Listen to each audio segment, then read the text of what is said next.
Hispania tunamuona finali. Inawezekana kwa sababu timu ikishavuka robo finali momentum inakuwa iko juu. Na ukiangalia Spain maana yake ni timu. Spain ni timu inayocheza kama ambavyo amesema Mulo, sio timu ambayo ina depend on star player.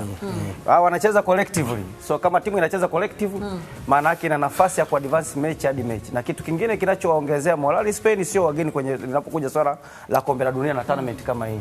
Hiki kizazi pia kinataka kuprove kwamba kinaweza kikaonyesha kitu. Kwa hiyo wana njaa ya kufanikiwa. Wana njaa ya kufanikiwa, lakini pia wana mipango na wanakubaliana.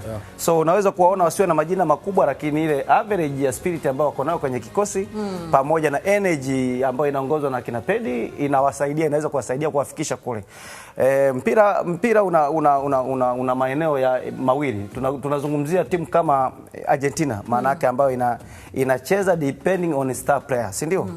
Hao ikitokea amekuwa na siku mbaya kama hivi Cristiano Ronaldo alivyokuwa nao kwenye tournament, maana yake safari inaweza kuishia hapo. Lakini timu huwezi kukaunti timu ambayo inacheza collective kwamba inaweza kaishia muda wote, kwa sababu ukiangalia hata wafungaji wa Spain unaona ni tofauti.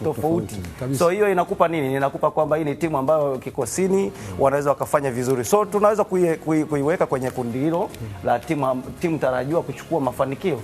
Kwa nini? Kwa sababu ya wachezaji waliopo. Unaona mostly wanatoka ni wa Katalunya. Baka ni watu ambao wametoka kwenye ligi na wamefanikiwa.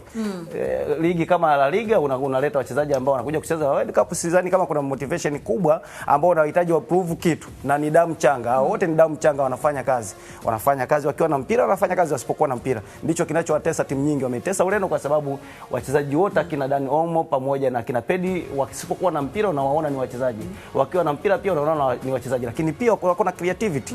Na